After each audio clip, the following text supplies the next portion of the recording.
안녕하세요. 동물의 세계입니다. 낚시를 좋아하시는 분들이라면 아마도 TV 프로그램 도시어부를 가장 선호하며 FTV라는 한국 낚시 채널을 늘 틀어두고 계실 겁니다. 여러분은 낚시를 좋아하시나요? 전 어린 시절 낚시를 좋아하시던 아버지를 따라다니며 엄청 지루한 시간을 보냈던 기억이 나는데요. 저와 같이 낚시는 지겹다라는 생각을 가지고 있는 분들도 있으시겠지만 이제 와서 생각해보니 낚시는 물고기를 꼭 잡는 손맛을 떠나 낚시를 하러 가서 느낄 수 있는 매력이 따로 있다는 것을 알게 되었습니다. 오죽하면 회사에 출근했다가 낚시터로 퇴근을 하고 다시 출근을 반복하는 진정 낚시를 사랑하는 진성 낚시꾼들도 있을 정도니까요. 그래서일까요? 여자친구가 가장 싫어하는 남자의 취미 상위권에 항상 랭크되어 있는 것이 낚시라고 합니다. 전 낚시 자체의 매력은 느끼지 못하고 있지만 낚시를 하러 가서 즐겼었던 그 음식들의 맛은 아직까지 잊을 수 없는데요. 싱싱한 회 그리고 라면도 좋지만 낚시터에서 끓여 먹는 매운탕이 저의 최애 메뉴였습니다. 그래서 준비해봤습니다. 이번 주제는 매운탕에 넣으면 기가 막힌 메기를 소개해보려고 하는데요. 이번에 소개할 메기는 우리가 일반적으로 아는 메기가 아닌 바로 웰스 메기입니다. 이 웰스 메기의 다른 이름은 유럽 메기인데요. 유럽에서는 이 메기가 크게 속을 썩이고 있다고 합니다. 어떤 골치냐고요? 바로 생태계 파괴입니다. 보통 우리의 상식으로는 조류의 먹이가 어류인 것으로 알고 있습니다. 하지만 이 웰스 메기는 물을 마시러 온 비둘기를 잡아먹으며 큰 이슈가 되기도 하였는데요. 유럽의 강에서는 상어보다 메기를 조심해야 할 정도라고 하는데요. 우리에게 그저 맛있는 매운탕거리에 불과한 이 메기가 유럽에서는 어떻게 생태계를 파괴하고 사람까지 잡아먹는 괴물로 낙인 찍혔는지 웰스 메기에 대해 자세히 알아보는 시간을 가져보도록 하겠습니다. 메기왕 웰스 메기. 웰스 메기의 서식지는 다른 메기들과 별반 다르지 않는데요. 유럽의 물살이 느린 강과 호수 등 민물에서 살고 있지만 간혹 발트해와 흑해에 있는 기수역에도 서식한다고 합니다. 또한 어떤 개체들은 바닷물인 아랄해에서 산란을 하기도 하는데요. 웰스 메기는 현재 밝혀진 메기과 중에서는 가장 큰 종이며 최대 크기를 자랑하는 메기류입니다. 평균 1m에서 3m에 무게 89kg에서 213kg으로 웬만한 성인 남성의 체급을 능가하는 것은 물론 가끔 4m에서 4.5m, 무게가 280kg을 넘어가는 개체도 있습니다. 게다가 최대 길이 5m에 몸무게는 360kg까지 자랄 수 있는 어마무시한 성장 한계치를 자랑합니다. 과거 이 웰스 메기의 측정 기록을 살펴보면 최대어의 경우 무려 7.6m에 무게는 1573kg이나 나갔다고 합니다. 이 정도 크기면 거의 공포영화에 나오는 실제보다 과장된 백상아리들의 크기와도 맞먹습니다. 하지만 이런 큰 웰스 메기들은 정말 드물게 발견이 되므로 이렇게까지 거대한 메기들이 발견되지는 않는 편이기에 그리 걱정하지 않아도 되겠습니다. 민폐왕 웰스 메기.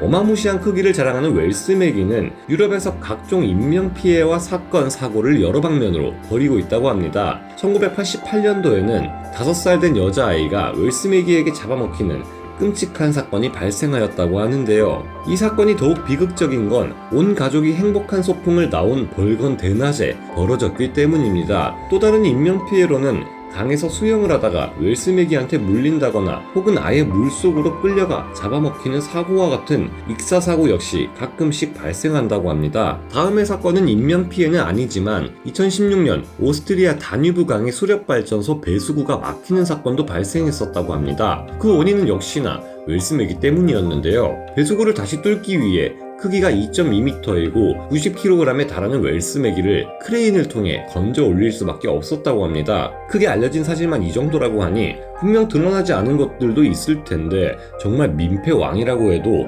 손색이 없을 정도인 것 같습니다. 우리나라에서 방영 중인 알토란이나 나는 몸신이다 같은 프로그램이나 유명 셰프들이 웰스 메기가 건강에 아주 좋습니다 라고 한마디 해주신다면 웰스 메기의 씨를 말릴 수 있을 것 같은데 말이죠. 최고의 민폐는 역시 인간.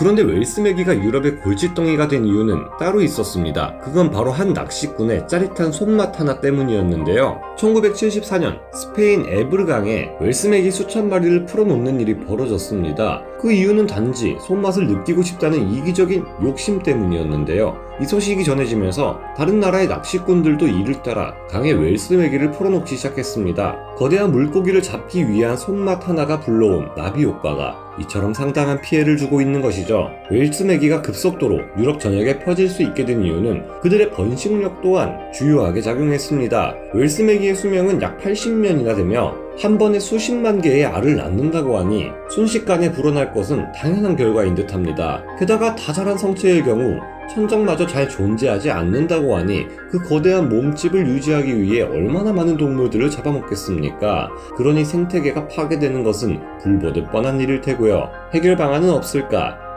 아직 유럽의 국가에서는 이를 해결하기 위한 명확한 방법은 제시되고 있지 않으며 우선은 상황의 위중성에 대해서 알리는 것이 먼저이지 않을까 싶기도 합니다. 우리나라의 경우 생태계 파괴 혹은 교란종에 대한 관리를 철저히 하는 편인데요. 일례로 생태계 교란종을 잡아오면 포상을 해주는 방법을 채택하기도 했었습니다. 뿐만 아닙니다. 대중매체에서는 베스 요리 전문점이 나오는가 하면 베스를 요리하는 방법을 알려주기도 하였는데요. 물론 우리가 익히 알고 있는 맛이 있는 생선은 아니지만 조리를 했을 시에는 맛있게 먹을 수 있기 때문에 이 방법 또한 제법 효과를 거둘 수 있을 겁니다. 웰스 메기의 조리 방법은 토막을 내거나 필레를 떠서 생으로 또는 훈연한 뒤 조리를 하는 방법이 있는데요. 따로 특징적인 웰스 메기의 강한 맛은 없다고 합니다. 멸종의 시작.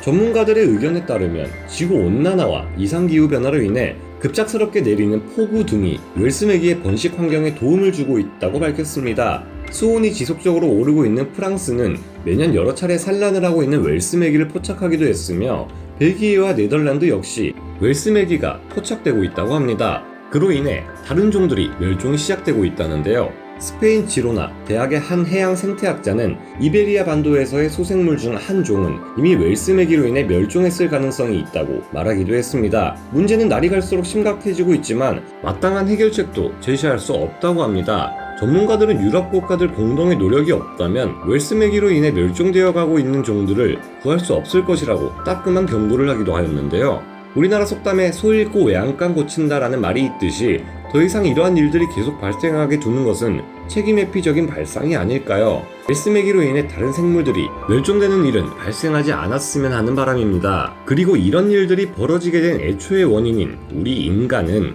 자연에 대한 미안함을 가져야 할 필요가 있을 것 같습니다. 오늘은 유럽의 생태계를 파괴하고 있는 웰스 메기에 대해 알아보았는데요. 생태계를 파괴하고 있는 여러 종들은 사실상 모두 인간으로부터 시작되었다고 봐도 무방할 정도입니다. 우리가 익히 들어 잘 알고 있는 뉴트리아, 베스, 붉은기 거북 등도 인간들이 키우기 위해 데려왔다가 불법 자연 방생을 한다거나 자신의 이기심으로 인한 방생으로 오늘날의 이런 문제점을 야기한 경우가 대다수이기 때문이죠. 혹시 여러분들은 나 하나쯤은 괜찮겠지라며 자연과 생물들에게 민폐를 끼치는 행위를 하신 적은 없으신가요? 나 하나 달라진다고 세상이 바뀌겠어? 라는 생각을 가지는 것보다 내가 바뀌었을 때 세상도 바뀔 것이라는 긍정적인 방향에서의 나비 효과를 떠올려 보시는 건 어떠신가요? 오늘은 유럽에서의 생태계 파괴 사례에 대해서 말씀을 드렸지만 사실 우리나라 역시 생태계 교란종으로 인한 피해들이 계속해서 일어나고 있습니다. 그리고 이를 해결하기 위한 방법들에 우리 모두 동참하여 긍정적인 미래로 함께 나아갔으면 하는 바람을 가져봅니다. 그럼 오늘 동물의 세계 여기서 마치고요. 다음 시간에 다시 돌아오겠습니다. 감사합니다.